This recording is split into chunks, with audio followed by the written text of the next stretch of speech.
ناظرین، میں ہوں امتیاز عالم بدلوں کی نشریات میں اپنے پروگرام انگیز کے ساتھ. یہ نشریات آپ بش ٹیلی ویژن پہ بھی دیکھ رہے ہیں. آج پشاور میں جو سانحہ ہوا پولیس لائنز کے اور پولیس ہیڈ کوارٹر میں، جو 100 سے زائد ہمارے پولیس کے بھائی شہید کر دیے گئے تھے دہشت گرد حملے میں، اس کے جواب میں، اس کے رد عمل کے طور پہ آج پشاور میں ایپیکس کمیٹی کا اجلاس ہوا. اس ایپیکس کمیٹی کے اجلاس کی صدارت وزیر اعظم شہباز شریف نے کی. کابینہ کے اراکین، army chief, D G I S I اور دیگر فوجی حکام اور انٹیلیجنس ایجنسیز کے سربراہان کے علاوہ وہاں پہ گورنر، چیف منسٹر اور تمام سیاسی جماعتوں کے لوگ اس میں شریک تھے. اور 7 گھنٹے تک یہ مشاوریں چلتی رہی. اس ایپیکس کمیٹی کی اہمیت یہ تھی کہ دیکھا جا سکتا کہ پشاور میں یہ جو دہشت گردی کا اتنا بڑا واقعہ ہوا ہے اور جو اوورآل صورتحال خراب ہوئی ہے، اس کا جائزہ لیا جا سکے. وزیر اعظم نے جائز طور پہ سوال پوچھا کہ 471 ارب روپے جو جب سے پی ٹی آئی کی حکومت تھی وہاں پہ جو دیے گئے تھے 2013 سے آنورڈ اینٹی ٹیررزم یا دہشت گردی کے خلاف اقدامات کے لیے، ادارہ جاتی تشکیل کے لیے اور کاؤنٹر ٹیررزم ڈپارٹمنٹ کے لیے جو دیے گئے تھے، انہیں استعمال نہیں کیا گیا یا انہیں کہیں اور استعمال کیا گیا. لیکن اگر وہ استعمال کیا جاتا تو شاید وہاں کی پولیس اور کاؤنٹر ٹیررزم ڈپارٹمنٹ کی صورتحال بہتر ہوتی. بہرکیف 7 گھنٹے کی مشاورت جس میں تحریک انصاف نے شامل ہونے سے انکار کر دیا. ہم نے اسد کیسر صاحب کا انٹرویو سنا، اسی طرح سے ہم نے اسد عمر کی تقریر سنی. انہوں نے نہ صرف یہ کہ ایپیکس کمیٹی کے اجلاس میں شرکت ہونے سے انکار کیا ہے، بلکہ جو آل پارٹیز کانفرنس بلائی گئی ہے 7 فروری کو منگل میں کے روز اسلام آباد میں، اس میں کے بارے میں بھی کہا ہے کہ عمران خان اس میں شامل نہیں ہوں گے. لیکن ابھی اس بات کی وضاحت نہیں ہوئی کہ اگر عمران خان نہیں شامل ہوں گے تو کیا پارٹی کے دیگر لیڈر اس میں شامل ہوں گے. مجھے یاد ہے کہ جب آرمی پبلک اسکول پہ حملہ ہوا تھا تو اس وقت عمران خان کو بلوایا گیا تھا جنرل کیانی کی طرف سے، خاص طور پہ دباؤ ڈال کے بلایا گیا تھا کہ آپ اس میں شامل ہوں. اور ہم نے دیکھا کہ پھر نیشنل ایکشن پلان کا اعلان ہوا تھا اس آل پارٹیز کانفرنس کے نتیجے میں. اور عمران خان کو اپنا اس وقت جو دھرنا وہ دے رہے تھے وہ ریکال آف کرنا پڑا تھا، جو کہ آرمی پبلک اسکول کے بچوں کے ایک بہیمانہ قتل عام کے بعد جو صورتحال بنی تھی. تو ہم نے دیکھا کہ کس طرح عمران خانی کی حکومت میں یہ ہوا کہ 2020 اور 21 میں دہشت گردی کے واقعات میں بڑا اضافہ ہوا. تحریک طالبان بہت متحرک ہو گئی اور انہوں نے دہشت گرد کارروائیاں شروع کی. یہ اس پس منظر میں ہو رہا تھا کہ تحریک انصاف کی حکومت نے اور بیرسٹر سیف اس میں کافی آگے تھے اور ایک ٹرائبل جرگہ بھی بنایا گیا تھا اور علماء کا وفد بھی بھیجا گیا تھا اور بات چیت کی گئی افغان طالبان کو ساتھ کہ بھئی ان لوگوں کے ساتھ ہماری بات چیت کروائی جائے. ان کے لوگ جنہیں سزائیں ہوئی تھیں، یہاں تک کہ آرمی پبلک اسکول کے قتل عام میں جو لوگ ملوث تھے اور سوات کے واقعات میں جو ملوث تھے، ان میں سے کچھ کی سزائیں بھی ختم کی گئیں، رہا کیا گیا اور ان لوگوں کو دوبارہ سے ری سیٹل کرنے کی پالیسی کی گئی. وزیر اعظم نے آج اس بات کو اٹھایا کہ یہ کس نے کیا تھا اور کیوں کیا تھا، اور یہ میری اطلاع کے مطابق یہ فیصلہ کسی نیشنل سیکیورٹی کمیٹی میٹنگ میں نہیں ہوا، نہ ہی یہ قومی اسمبلی یا پارلیمنٹ یا سینٹ کی کسی کمیٹی میں یہ بات زیر بحث آئی. صرف یہ بتایا گیا کہ بھئی کچھ ایسی بات چیت چل رہی ہے. لیکن یہ فیصلہ ہوا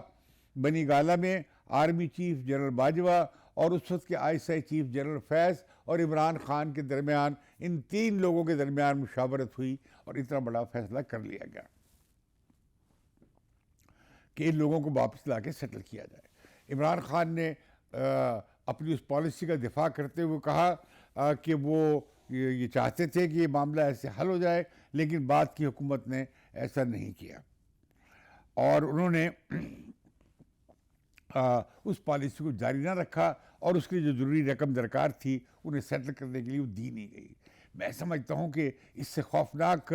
جو پالیسی کیا ہو سکتی ہے کہ آپ اپنے بچوں کے قاتلوں اور دہشت گردوں جو کسی صورت میں ہتھیار ڈالنے یا آئین کو قبول کرنے کے تیار نہیں تھے، اور وہ اپنے وہاں پہ دوبارہ سے طالبان کی ایک قبائلی علاقے میں اپنی ایک اور امارات بنانے کے چکر میں تھے، انہیں آپ واپس لا کر کیا پاکستان کی خدمت کر رہے تھے کہ کیا پاکستان میں ایک اور وہاں پہ بن جاتی امارات جس طرح کہ افغانستان میں بنی۔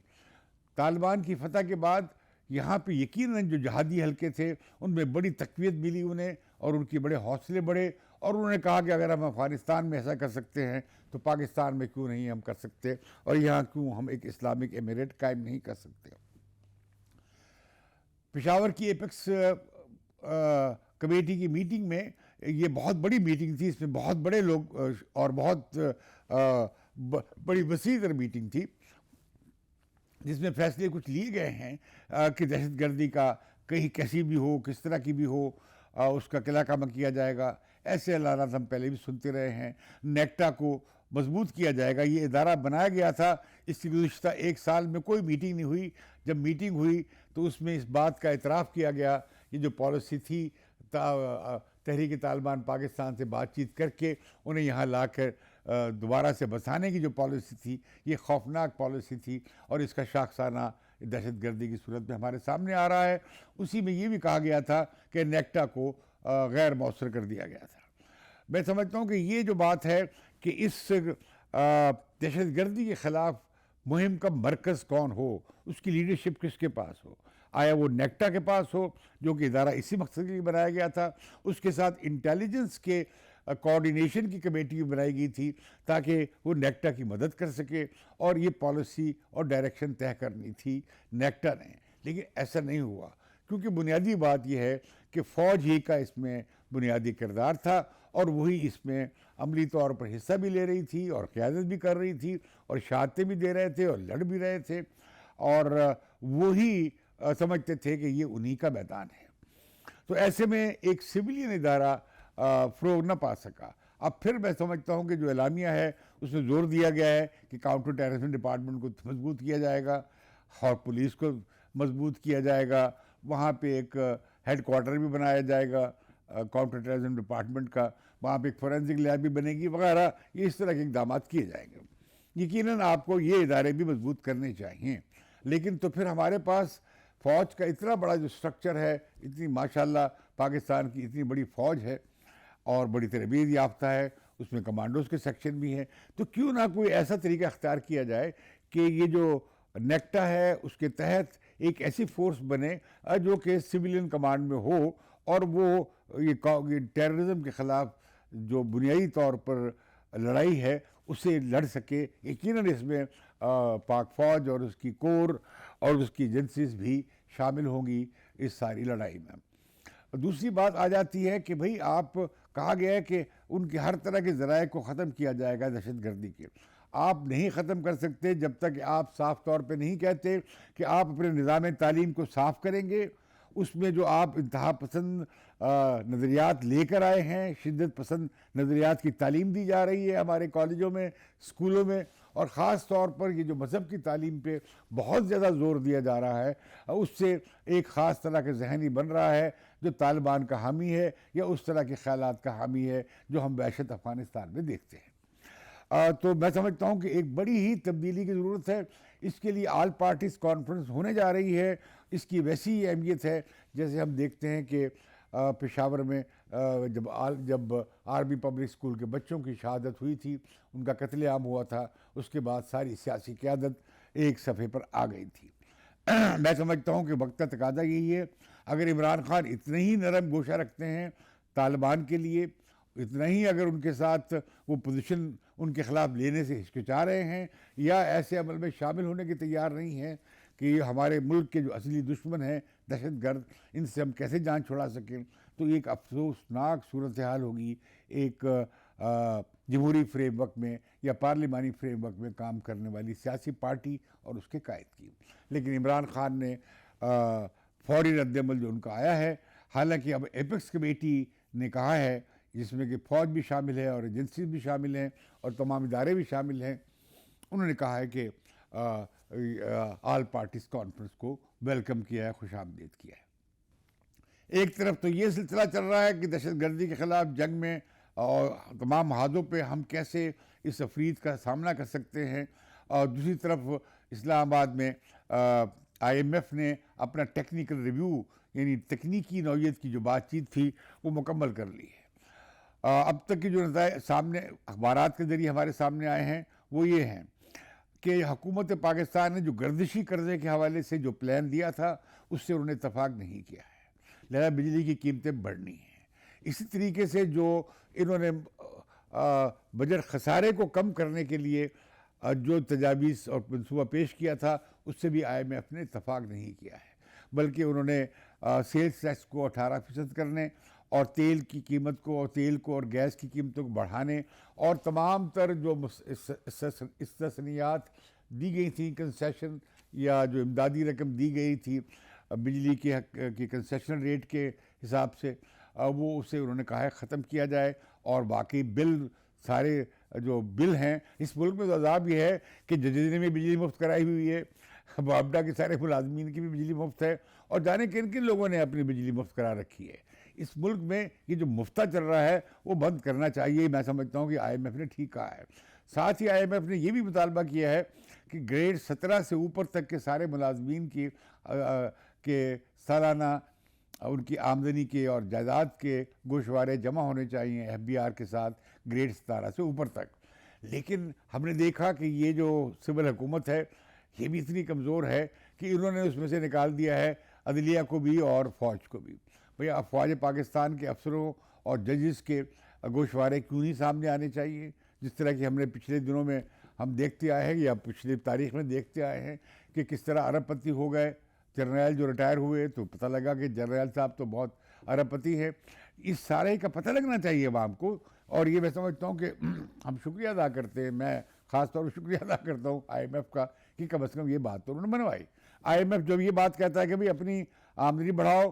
اور اپنے خرچ کم کرو اور اتنے ہی خرچ کرو جتنی تمہاری آمدنی ہے، اس سے بھی کم بھی خرچ کرو، اس میں تو کوئی غلط بات نہیں ہے۔ یہ آئی ایم ایف کہتا ہے یا کوئی اور کہتا ہے۔ اور دوسرا میں سمجھتا ہوں کہ آئی ایم ایف کی شرائط جو سخت ہم کہہ رہے ہیں اس کے بہت بڑے سیاسی مضمرات ہونے جا رہے ہیں نون لیگ کے لیے، کیونکہ اس ساری کولیشن میں اگر سامنے نظر آتی ہے تو نون لیگ نظر آتی ہے، اور انہوں نے تمام جو معاشی وزارتیں ہیں سوائے ایک کامرس کے انہوں نے سنبھالی ہوئی ہے، اور وہ اس کی ذمہ داری لے رہے ہیں، اور اس میں جو ان کے فرنٹ میں جو کپتان ہیں وہ اسحاق ڈار ہیں۔ اسحاق ڈار صاحب کی جو کوشش تھی کہ دوست ملکوں سے پیسے لے کر آئی ایم ایف کی سخت شرائط سے بچا جائے اور روپے کو نہ گرنے دیا جائے، وہ دھڑام سے نیچے گر گئی ہے۔ تو اب روپیہ 278 روپے سے اوپر چلا گیا ہے، اور مارکیٹ میں وہ 280 اور 285 کے درمیان ہے۔ مجھے لگتا ہے کہ روپیہ مزید نیچے جائے گا، کیونکہ ہمارے ریزروز جو ہیں وہ $3 بلین کے قریب رہ گئے ہیں، جو کہ بمشکل 18 دن کی ہماری امپورٹس پوری ہو سکتی ہیں۔ اس دوران میں یہ تشویشناک خبریں آ رہی ہیں کہ ہماری جو آئل ریفائنریز ہیں ان کے پاس 3 یا 4 دن کا خام تیل رہ گیا ہے، اور انہوں نے اپنی ریفائنریز کو کلوز ڈاؤن کرنے کا فیصلہ کیا ہے کہ وہ 3-4 دن کے تیل کے بعد جب جو ہی ختم ہوگا تو ظاہر ہے ریفائنریز کو بند کرنا پڑے گا۔ اس سے بہت بڑا بحران آ سکتا ہے۔ لیکن خبر یہ بھی ہے کہ 9 فروری تک خام تیل کے کچھ جہاز لنگر انداز ہو جائیں گے، لیکن ظاہر ہے کہ وہ کوئی بہت بڑا امید کی جا سکتی ہے کہ حکومت کوشش کر رہی ہوگی کہ پاکستان میں تیل کا بحران نہ بنے۔ تو میں سمجھتا ہوں کہ مہنگائی اب 27% سے اوپر چلی گئی ہے، اور ہمارے ہاں ہمارے جو آمدنی کا اور خرچوں کا جو خسارہ ہے یعنی بجٹ خسارہ وہ بھی بہت بڑھ گیا ہے۔ تو آئی ایم ایف کی شرائط بڑی سخت ہوں گی، اور اس کے نتیجے میں مہنگائی بھی آئے گی، اور اس حکومت کو کافی مشکل کا، اور خاص طور پر نون لیگ کو ایک بڑی مشکل کا سامنا کرنا پڑے گا۔ ناظرین، بہت چرچا ہو رہا ہے کہ جی فاشزم آ گیا ہے اور بڑی لوگ گرفتار ہو رہے ہیں۔ ابھی تک تو ہم نے دیکھا ہے کہ چند لوگ ہی گرفتار ہوئے، پہلے وہ سباتی صاحب گرفتار ہوئے تھے، اور ایک وہ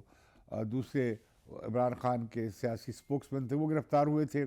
پھر فواد چودھری کی گرفتاری ہو گئی اور اب شیخ رشید پکڑے گئے ہیں. میں یہ کہنا چاہتا ہوں کہ ان لیڈرز کے خلاف آپ یہ مقدمے کیوں بناتے ہیں کلونیل پیریڈ کے, غداری کے, یا سیڈیشن کے؟ یہ تو نو آبادیاتی دور کی ہے. الیکشن کمیشن نے بھی جو پرچہ کرایا فواد چودھری کے خلاف وہ سیڈیشن کا کرا دیا. اس میں سیڈیشن نہیں تھی اور آپ دفعات لگا سکتے تھے. پھر یہ جو سلوک کیا گیا فواد چودھری کے ساتھ وہ قابل مذمت تھا. کل وہ ایک ٹیلی ویژن پروگرام میں بچوں کے ذکر پہ جس طرح ان کے ساتھ سلوک ہوا ہوگا اس پر وہ ہمیں آپ دیدہ ہوئے نظر آئے, جس پر مجھے بڑی دلی ہمدردی ہے فواد چودھری کے ساتھ. لیکن اسی طرح آپ دیکھتے ہیں کہ جو شیخ رشید کی گرفتاری ہے وہ جس طرح کی زبان استعمال کر رہے ہیں, جو گالیاں دے رہے ہیں, مغلظات بک رہے ہیں, ایسی صورت میں ایسے آدمی کے بارے میں کیا کیا جائے؟ اس کے بارے میں فری اسپیچ کی بنیاد پر ہم ایسی فری اسپیچ پہ خاموش رہ سکتے ہیں یا اس پر اپنے کان بند کر سکتے ہیں یا ایسے شخص پہ ہم اپنی آنکھیں بند کر سکتے ہیں اس کی ایسی باتوں پہ؟ اور وہ بھی قائم ہے اس بات پہ کہ جی زرداری, آصف علی زرداری نے سپاری پکڑ لی ہے اور پیسے دے دیے ہیں, سپاری دے دی ہے دہشت گردوں کو, اور اس کے ثبوت عمران خان کے پاس ہے. انہوں نے پھر بیان دیا ہے گرفتاری کے دوران. اور جو زبان وہ بلاول بھٹو کے بارے میں استعمال کرتے رہے, انہوں نے ان کی ماں کے بارے میں بھی جو زبانیں استعمال ماضی میں کرتے رہے. ایسے بد زبان لوگوں کے بارے میں مجھے تو کوئی ہمدردی نہیں ہے, یہ جو شیخ رشید صاحب کی طرح, شیخ رشید کی طرح کے جو کیریکٹرز ہیں.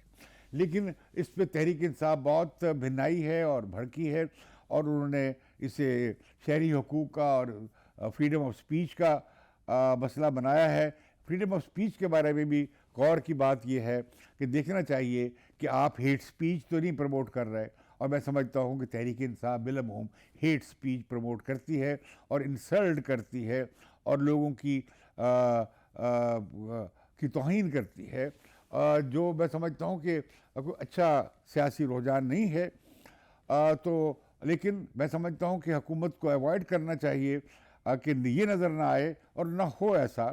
کہ یہ سیاسی بدلہ لے رہے ہیں. ہمیں معلوم ہے کہ نواز شریف کوئی 450 دن جیل میں رہے, مریم نواز کی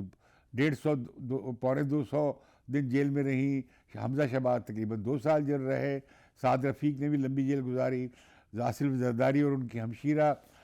بھی جیل میں رہیں, اور اس طرح اور لیڈرز بھی لمبی جیلیں کاٹ کر آئے. اور خود رانا ثناء اللہ پہ ایک بڑا جعلی مقدمہ بنا دیا گیا تھا 15 کلو ہیروئن کا. تو میں سمجھتا ہوں کہ حکومت کو ایوائڈ کرنا چاہیے. اور ابھی اس طرح کی خبریں گردش کر رہی ہیں کہ عمران خان کو گرفتار کیا جائے گا, تو میں سمجھتا ہوں کہ یہ بھی نہیں کرنا چاہیے. مقدمات چلیں عدالتوں میں, عدالتیں اپنا فرض ادا کریں, ضمانتیں ہو جائیں اور کیس لڑا جائے. اور اگر قانون کی خلاف ورزی کہیں ہوئی ہے, عمران خان تو کہتے ہیں کہ قانون کی حکمرانی ہونی چاہیے, تو پھر اگر واقعی جرم ہوا ہے, ثابت ہو جائے عدالت میں, تو وہ قرار واقعی سزا بھی ہونی چاہیے. میں سمجھتا ہوں کہ ملک جس بحران کا شکار ہے اس پہ اتفاق نہیں ہو پا رہا کہ اس کا سیاسی حل کیا ہو. اور مجھے لگتا یہ ہے کہ عمران خان جس طرح کی پالیسی اختیار کر رہے ہیں اس سے شاید انتخابی عمل بھی سارا گڑبڑ ہو جائے گا. وہ ویسے تو کہہ رہے ہیں کہ 90 دن کے اندر انتخاب کرائے جائیں, وہ آئین کی اس شک پہ بڑا زور دے رہے ہیں, لیکن میں نے پہلے بھی اس پروگرام میں سوال اٹھایا ہے کہ کیا وہ ان کیئر ٹیکرز کے تحت, یعنی اس نگران صوبائی حکومت کے تحت, یا اس الیکشن کمیشن آف پاکستان کے تحت, یا اس کے ساتھ ہی شہباز شریف کی اتحادیوں کی حکومت کے ہوتے ہوئے, کیا وہ کسی انتخابی عمل پہ یقین رکھتے ہیں؟ کیا وہ ان کے نتائج کو قبول کریں گے؟ میرا جواب صاف ہے, وہ ایسا نہیں کریں گے. یہ اچھا ہوا ہے کہ انہوں نے فیصلہ کیا کہ میں اب 33 سیٹوں پہ براہ راست الیکشن نہیں لڑوں گا. انہوں نے اپنے ایم این اے سے کہا ہے جو کہ ان سیٹوں, جو سیٹیں خالی ہوئی ہیں اس پہ وہ الیکشن لڑیں گے. اب میں سمجھتا ہوں کہ عمران خان صاحب ان میں سے کسی ایم این اے سے پوچھ لیں, سابق ایم این اے سے, جو اب دوبارہ الیکشن لڑنے جائے گا, کہ اس سے کتنی مشکل پیش آئے گی. اس سے معلوم ہے کہ میں تو دوبارہ اسمبلی میں بیٹھنے نہیں جا رہا. اگر اسمبلی میں جاؤں گا بھی تو 2-3-4 مہینے کی بات ہے. اس کے لیے میں اتنی کوشش کروں گا, کاوش کروں گا, یہ عمران خان صاحب کو اندازہ نہیں ہے اس بات کا, کیونکہ وہ تو بڑے لیڈر ہیں اور وہ بڑے بڑے جلسوں سے خطاب کرتے ہیں, لیکن مقامی سطح پہ جا کے الیکشن کیمپین کرنا ایک بڑا, میں سمجھتا ہوں, جان جوکھوں کا کام ہے. میں نے اسے بڑے قریب سے دیکھا ہے, کیونکہ آسان کام نہیں ہے. تو وہ اگر وہ اسمبلی میں بیٹھ کے اگر وہ ان لوگوں کو اس لیے لا رہے ہیں کہ وہ اسمبلی میں جانا چاہتے ہیں، میں سمجھتا ہوں کہ یہ اچھی بات ہوگی اگر ان کے لوگ منتخب ہو کر وہ اسمبلی میں واپس چلے جاتے ہیں۔ لیکن کیا یہ ملک 8 مہینے کی سیاسی افراتفری اور الیکشن افورڈ کر سکتا ہے؟ میں سمجھتا ہوں اس پر فیصلے کی ضرورت ہے، اور یہ جو آل پارٹیز کانفرنس ہو رہی ہے اس میں اس پر اتفاق کیا جانا چاہیے کہ 1 تاریخ کو پاکستان میں الیکشن ہوں گے، اور اس دوران یہ جو صورتحال ہے کہ جی پنجاب اور خیبر پختونخوا کی صوبائی اسمبلیوں کے الیکشن کب ہوں اور وفاق کے کب ہوں، قومی اسمبلی کے کب ہوں، اس پر کوئی قومی اتفاق رائے اس سیاسی کانفرنس میں اس میں بھی ہونا چاہیے، اور دہشت گردی کے حوالے سے اور ملک کو درپیش معاشی حوالے سے بھی اس آل پارٹیز کانفرنس میں بات ہونی چاہیے۔ میں ایک بات یہ کہنا چاہتا ہوں کہ آج کل بہت ہی پورا میڈیا، پورے سیاستدان بشمول عمران خان، بشمول اب اسحاق ڈار صاحب اور بشمول ساری پارٹیاں آج کل آئی ایم ایف کی قصیدے گا رہی ہیں کہ اس کے علاوہ تو چارہ کاری نہیں ہے۔ میں سمجھتا ہوں حالات اتنے خراب کر دیے گئے ہیں، یہ امیروں کی بیماریوں کا علاج امیرانہ ہی ہونے جا رہا ہے، اور یہ بحران فی الحال تو ٹل سکتا ہے، لیکن اصل بحران جو پاکستان کی معیشت کا ہے وہ برقرار رہے گا۔ وہ بڑی انقلابی تبدیلیوں کے بغیر ہماری معیشت اور ہماری سیاست اور گورننس ٹھیک نہیں ہو سکتی، جب تک کہ پاکستان کے عوام جو کہ ریئل سٹیک ہولڈرز ہیں ان کے مقصد کو اور مفاد کو اور نظریے کو اور سوچ کو اور ضروریات کو اور تقاضوں کو اور ان کی مانگوں اور امنگوں کو مرکز نہیں بنا جاتا معاشی اور سیاسی حکمت عملی کا۔ مجھے بدلوں کی نشریات سے اجازت دیجیے پھر،